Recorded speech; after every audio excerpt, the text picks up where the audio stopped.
There's a moment in every empath's life that almost no one talks about. A moment that feels small from the outside, but internally it lands like an earthquake. It's the moment you stop bleeding for everyone around you. The moment you stop rushing to soothe, to explain, to regulate, to make everything all right. And what most men don't realize, until it happens, is that healing doesn't make you more recognizable to the world. It makes you less. People don't say, "You're growing." They say, "You're different." Sometimes they say, "I don't even know who you are anymore." One of the most common unconscious mistakes men make in this stage is assuming those reactions are data about their character. They think, if people are uncomfortable, maybe I'm doing something wrong. But the discomfort is not evidence of your failure. It's evidence of a system adjusting to the loss of your self-sacrifice. Imagine a monk stepping out of a burning monastery. He spent years praying inside smoke, believing endurance was devotion.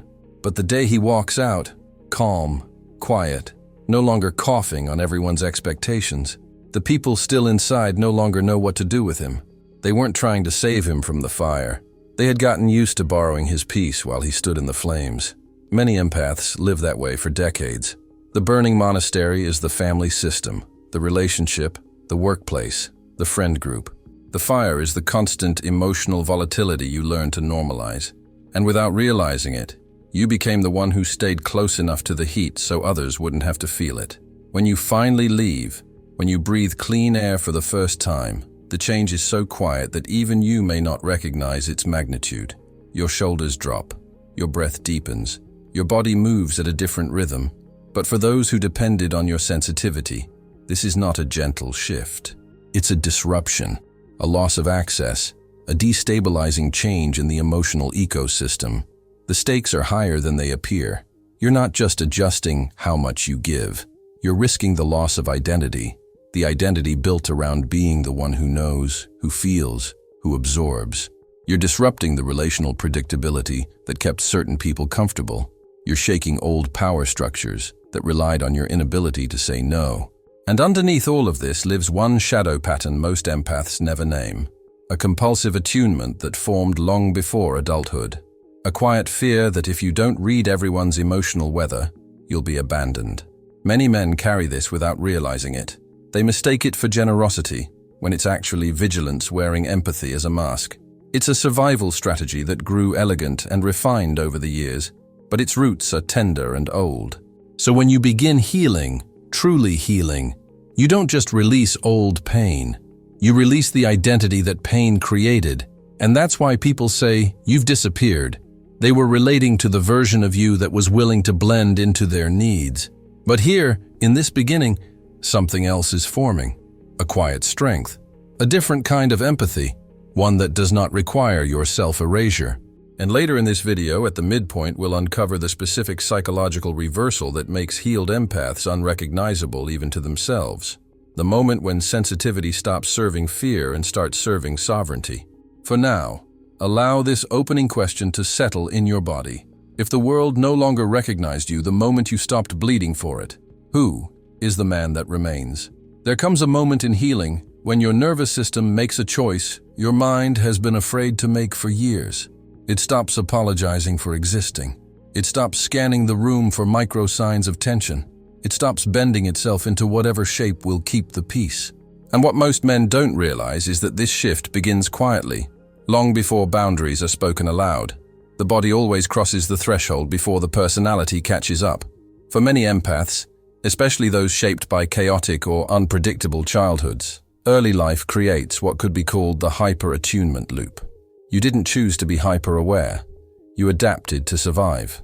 You listened for the slam of a door, the pause before a sentence, the heaviness in the air that signaled whether the evening would be calm or explosive. You learned to read the room faster than you could read your own pulse. And long after childhood ended, this vigilance followed you into adulthood disguised as empathy. One misunderstanding many men carry here is believing that this sensitivity is simply who they are. They mistake a survival pattern for a personality trait. They assume they are naturally the calm one, the intuitive one, the one who can handle it. But what looks like intuition is often unhealed vigilance wearing spiritual clothing. It's not a moral flaw. It's simply a nervous system that never had permission to rest. As healing begins, the body slowly withdraws from emergency mode. Neuroscience describes it with clinical clarity. Less amygdala overactivation, more prefrontal stability. But you don't need jargon to recognize it. You feel it in your breath. You feel it in the way you no longer rush to fill silence. You feel it when you notice that someone is upset, and instead of taking responsibility for soothing them, you pause. The pause itself is revolutionary. It's a nervous system tasting safety, perhaps for the first time. And yet, to the people around you, this pause doesn't look like health. It looks like distance. That is the destabilizing truth many men stumble into. Calmness is misunderstood, not as strength, but as withdrawal, not as clarity, but as coldness. When your body stops volunteering for emotional labor, those who relied on that labor feel the loss before you feel the gain. They say, "You used to be so understanding," when what they mean is, "You used to carry emotions that were never yours." There is a subtle moment in this stage that marks a turning point, even if no one notices it. The day your yes stops being automatic. Maybe your voice softens. Maybe you say, "I'm not sure." Maybe you simply hesitate. But a lifetime of automatic agreement begins to unravel. Some people react as if you've broken an unspoken contract, not because your no is aggressive, but because your yes had been their guarantee of comfort. What makes this stage so disorienting is that your body feels lighter while your relationships feel heavier. You're crossing a threshold where your nervous system is recalibrating, yet the world around you hasn't updated its expectations. That contrast produces a kind of inner friction. One part of you quietly relieved, another part afraid you're disappointing everyone. Every few minutes, a deeper truth starts to reveal itself, and it can feel confronting. Some relationships depended less on who you were, and more on how much of yourself you were willing to surrender. That's the kind of sentence men pause the video for, because it asks something inconvenient. Not dramatic, not accusatory, simply true. As this biological shift deepens, something even more challenging begins to surface. If your nervous system is no longer organizing itself around managing other people's emotions, then the deeper question is unavoidable. Who are you when you are no longer performing the role of the healer? This is where the next chapter begins, when the collapse of the savior identity exposes the relationships that were built on your over-functioning. And 2 chapters from now, we'll explore why this shift mirrors the story of a healer from another culture who, after recovering his own center, found himself pushed to the edges of his community. But for now, let this one reflection linger in your body. If calmness suddenly feels like rebellion to the people around you, it may be because your nervous system is beginning to remember what safety actually feels like. There is a moment in a man's healing when the emotional landscape around him begins to shift faster than he can explain. Not because he has become unkind, and not because he has turned inward in resentment, but because something far more structural is dissolving, the savior identity he carried for years. This identity often formed quietly, long before adulthood, and it gave many empaths a sense of purpose. It made them indispensable. It made them feel chosen, and yet it also kept them trapped. For men who identify as empaths, the savior role often begins as a form of avoidance. Jung would call it a projection, an attempt to rescue others rather than confront the internal force they fear within themselves. If you grew up around volatility, absence, or unprocessed anger, you may have overcorrected by becoming endlessly patient, endlessly available, endlessly forgiving. You learned to be the antidote to chaos, but in doing so, you exiled a part of yourself, the part capable of saying no, of setting limits, of expressing anger without becoming destructive. One misunderstanding many men carry here is believing that rescuing others is proof of their goodness. They don't realize that what feels like compassion is sometimes an attempt to avoid facing their own unexpressed power. It's an understandable confusion. When you help someone, you feel a surge of meaning, a sense of being needed. There is a biochemical elegance to it, the dopamine spike that arrives when someone says, "I don't know what I'd do without you." Over time, that spike becomes familiar, comforting. It reinforces the persona of the caretaker, even if that persona quietly exhausts you. As healing deepens, the reinforcement fades. The chaos you once found invigorating begins to feel heavy. The emotional emergencies you once felt responsible for no longer create the same internal pull. You begin to recognize the slow drain of trying to hold everyone else's life together, and without consciously deciding to, you stop chasing crises. You stop rushing toward emotional fires that never stay extinguished. You stop volunteering for burdens that were never yours to carry. This is often the moment when relationships begin to shift. Not dramatically, not overnight, but in subtle, telling ways. People who once relied on you to absorb their emotions start to feel uneasy. Conversations that used to spill into confessionals become shorter, more measured. Some people pull back without explanation. Others begin to withhold details they once shared freely. It's rarely malicious. They simply sense that your energy is no longer structured to catch their unprocessed shame. Every few minutes in this stage, a quiet, destabilizing truth begins to surface. Some bonds were never rooted in mutual connection. They were rooted in what you provided. They survived because you offered containment, not because they offered reciprocity. It can be painful to realize this, especially if you've built your identity on being dependable. But the pain is clarifying. It reveals the architecture beneath the relationship. What was shared, what was assumed, and what was silently taken. One sentence in this stage often lands sharper than expected. The moment you stop saving people is the moment you discover who actually saw you, and who only saw the service you performed. Many men pause the video here because the recognition is visceral. It doesn't accuse, it simply reveals. As the savior complex dissolves, a new challenge emerges. Without the familiar role of the rescuer, you must begin distinguishing genuine connection from emotional parasitism. You start noticing who shows up when you no longer carry the emotional weight. You start noticing who leans in with curiosity and who withdraws in disappointment. This discernment is not a judgment. It is a form of awakening. And here is where the deeper grief begins. Not for the relationships you lose, but for the version of yourself who believed that being needed was the same as being loved. That version of you worked hard. He kept the peace. He held the fractures together. He did the best he could with the tools he had. But as you heal, your understanding expands. You no longer confuse intensity with intimacy. You no longer equate usefulness with worth. And as these distinctions form, the social circles built on your over-functioning inevitably shift. This is the second rupture in the empath's transformation. Not loud, not dramatic, but profound. And in the next chapter, we step into the moment when your eyes finally adjust to those relational dynamics. The moment you begin to see who was truly connected to you and who was feeding on what you absorbed. There is a stage in an empath's healing that feels like someone has quietly adjusted the lighting in the room. Nothing outwardly dramatic changes. The people are the same. The conversations are the same. But the atmosphere is different, sharper, revealing details you never noticed before. It is the moment when you stop confusing emotional intensity with emotional intimacy. And for many men, this is the point where the truth becomes almost too clear to ignore. When you grow up in environments where affection is paired with unpredictability, the body learns a strange association. Attention arrives with tension. Connection arrives with inconsistency. Warmth arrives after conflict. This rhythm gets imprinted into your nervous system, and later in life, you gravitate toward relationships that recreate the same oscillation. It doesn't feel dysfunctional. It feels familiar.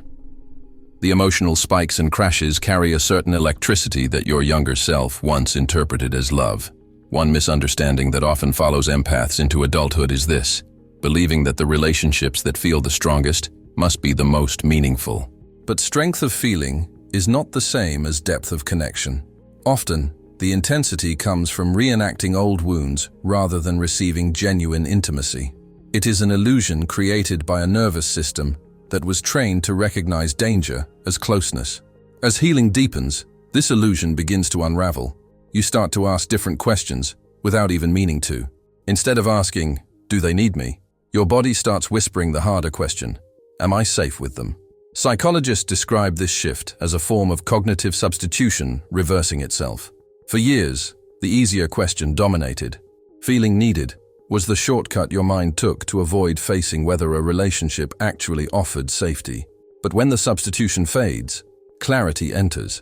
And clarity, at first, is unsettling.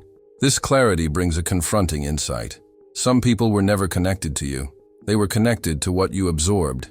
They felt bonded not because they knew your inner world, but because you carried emotions they didn't want to face. You held their shame without naming it. You softened their anger without questioning it. You filtered their volatility until it seemed manageable. Your presence was a buffer, a regulator, a quiet emotional sponge that made their intensity feel less overwhelming. As soon as you stop absorbing, everything changes. The emotional field shifts. You speak less but feel more grounded. You respond slower, but with more intention. And the reaction is immediate. Some people grow curious, aware that something about your presence has matured. Others become distant, uncertain how to relate to someone who is no longer porous. And a small group becomes irritated or even hostile, sensing the loss of emotional nourishment they once received without effort. There is a sentence in this stage that often lands with unexpected weight. The moment you reduce your emotional availability is the moment you learn who was relating to you, and who was relating to the way you buffered their unresolved emotions.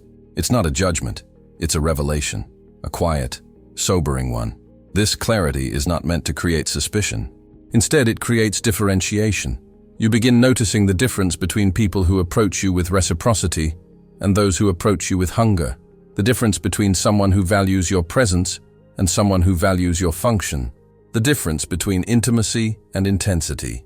As this discernment strengthens, a shift occurs in your identity.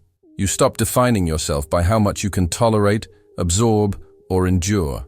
Sensitivity transforms from a survival strategy into a form of perception, cleaner, sharper, unburdened. You are no longer prey to emotional volatility, nor a rescuer of it. You begin to stand at the center of your own field rather than collapsing into someone else's. And this shift introduces a new challenge, one that is foundational for the next stage of healing, the emergence of sovereignty. A way of inhabiting yourself that no longer bends in anticipation of others' needs, but stands with grounded clarity. A way of relating that is firm without being harsh, open without being porous, compassionate without being consumed. This is where the next chapter begins. The moment sovereignty arrives, and to those still unhealed, it feels like arrogance.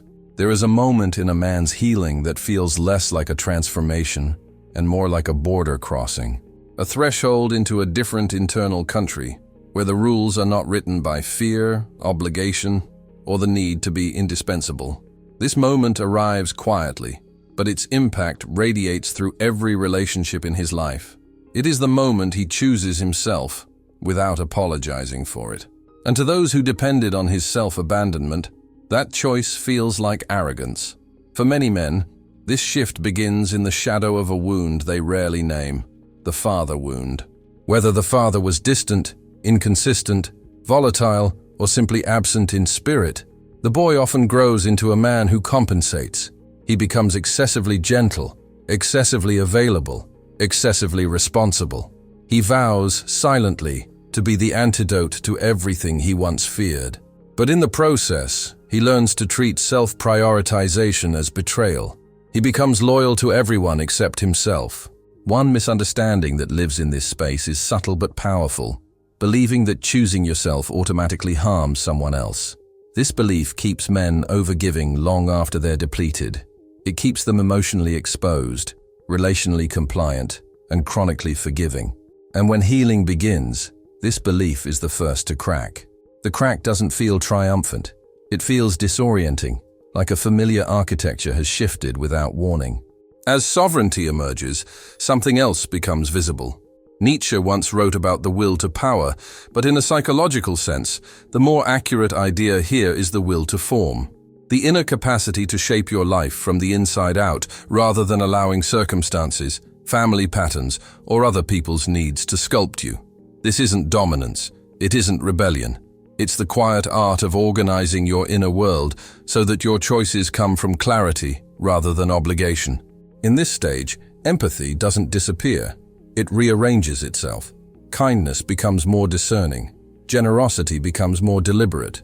You no longer leak energy into every emotional request. You no longer stretch yourself thin to maintain harmony. You begin to give in a way that is sustainable rather than sacrificial.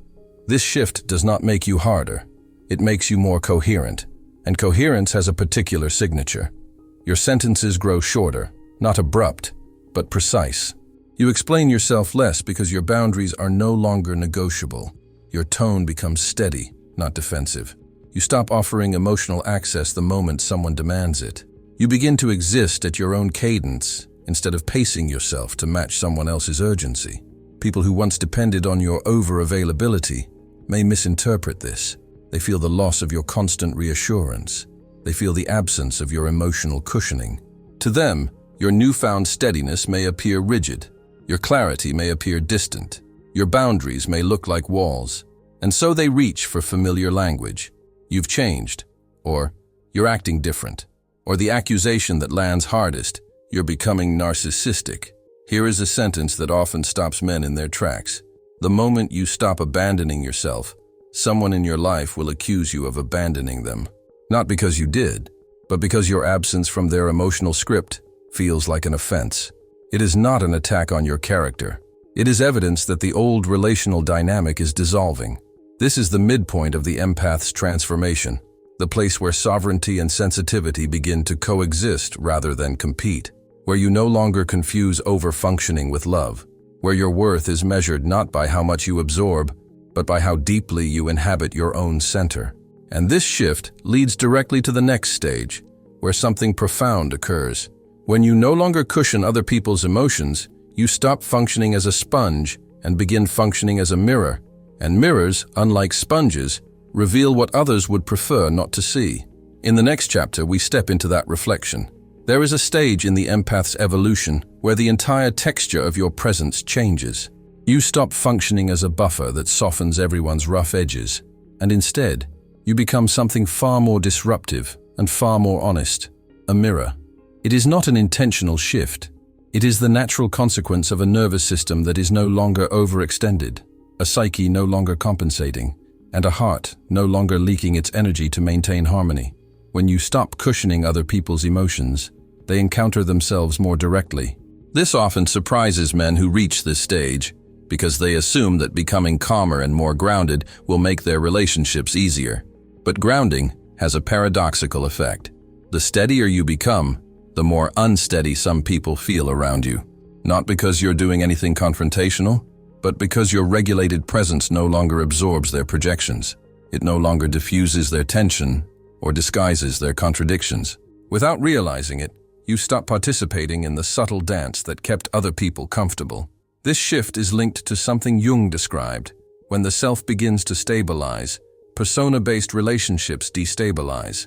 The persona is the mask you wore to be liked, to be accepted, to be agreeable. The mask that adapted itself to the emotional climate of every situation. When that mask begins to fall away, even gently, some relationships lose their script. They relied on you playing a certain role, the patient one, the forgiving one, the one who absorbs more than he expresses. When you stop performing that role, the dynamic cracks. What surprises many men is that the change is not loud. It shows up in the smallest interactions. Someone makes a passive-aggressive comment, and instead of laughing it off, you simply don't engage. Someone unloads a familiar emotional story, and instead of leaning forward to carry it with them, you remain steady, listening without over-functioning. Someone waits for you to soften the discomfort of a moment, and you don't. Not out of spite, but because something in you has stopped contorting itself to protect others from their own feelings.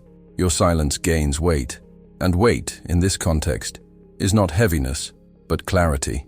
You speak less, but what you say lands differently. You hesitate, and your hesitation carries honesty. You do not rush to fill the space, and the absence of your old cushioning feels, to some, like an unexpected mirror reflecting their impatience, their entitlement, or their unresolved grief. There is a sentence in this stage that often makes a man pause. The moment you stop absorbing people's emotions is the moment they begin experiencing the emotional gravity they once placed on you. This can feel like a loss on their side, but it is actually a return to balance. Some people respond with curiosity. They might say, "You seem different," not as an accusation, but as an observation. Others become distant, unsure how to relate to someone who no longer plays the role they depended on, and a smaller portion reacts defensively, calling your steadiness cold, your boundaries harsh, your silence judgmental. They are encountering not your judgment, but their own reflection. This shift often creates confusion in the empath. You may wonder, am I being too serious, too distant? This was the experience of a man who shared that, after months of therapy, people around him insisted he had become severe, almost humorless. Yet his therapist explained that for the first time in his life, he was experiencing regulated affect. He wasn't flat, he was stable. He wasn't detached. He was finally present without collapsing into the emotional field of others. In this mirror stage, you begin to understand something profound. You never needed to absorb people's emotions to be connected to them. Connection rooted in absorption is not connection, it is entanglement. And as this realization clarifies inside you, a new form of presence emerges.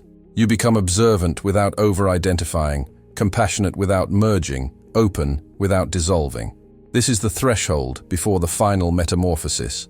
A threshold where the empath stops functioning as the emotional infrastructure for others and begins occupying his own center with quiet authority.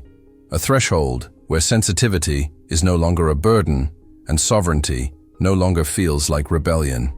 In the next chapter, we arrive at the culmination of this journey, the moment when others mistake your transformation for disappearance, not realizing that for the first time, you fully exist. There is a moment near the end of an empath's transformation that feels both liberating and disorienting. You look in the mirror and for the first time, recognize yourself, not the version shaped by obligation, not the version softened by fear, not the version stretched thin to keep the peace. You recognize the man underneath all of that. And yet, as you become more familiar to yourself, you often become less familiar to others. This is one of the quiet paradoxes of healing. The more rooted you become in your identity, the more others feel you slipping away from theirs. Not because you are withdrawing love, but because you're no longer organized around their expectations. Your clarity disrupts the patterns they grew comfortable with. Your boundaries shift the emotional landscape. Your steadiness changes the conversational rhythm. What they once called warmth, they now interpret as distance, not because you're colder, but because you're no longer porous. A healed empath becomes clear, and clarity is often misread as disappearance. Think of a tree that has spent years growing in shallow soil. Its roots spread wide, but not deep, bending with every gust of wind. The bending was mistaken for flexibility, but it was really instability. When that same tree finally finds deeper soil, its roots anchor downward. It stops bending on command. The forest, unaccustomed to this new stillness, resists the shift before it accepts it. But the tree is not becoming rigid, it is becoming itself. Something similar occurs inside you. Healing stabilizes what was once easily swayed. You respond from your center rather than from fear. You listen without collapsing into someone else's emotional field. Sensitivity and sovereignty begin working together, creating an identity that cannot be diluted, shaped, or used by external dynamics. You become gentler in presence, but firmer in structure. You become warmer in intention, but clearer in boundaries. There is a reframing here that often surprises men. Healing does not make you harder. It makes you more discernible. People can finally see where you end and they begin. And for those who once relied on the absence of that boundary, the new distinction can feel like loss. But the truth is quieter. What they're losing is not you. They're losing the access they had to parts of you that were never meant to be given without reciprocity. As this integration settles, sensitivity in one hand, sovereignty in the other, you begin to live from a place that does not require performance. You no longer contort yourself to earn connection. You no longer disappear into the needs around you. You no longer dilute your intuition to avoid conflict. What remains is a grounded self, capable of empathy that does not drain and clarity that does not wound. For many men, this is the first time they fully exist. So if any part of this journey sounded familiar, if you've watched old roles dissolve, if you've felt misunderstood while becoming more whole, if you've become clearer and others called it distance, you are not alone in that experience. Your transformation is not a disappearance. It is a return. And if you want to, you may name just one signal from your own life that reflects this shift. One moment when you noticed yourself becoming more you.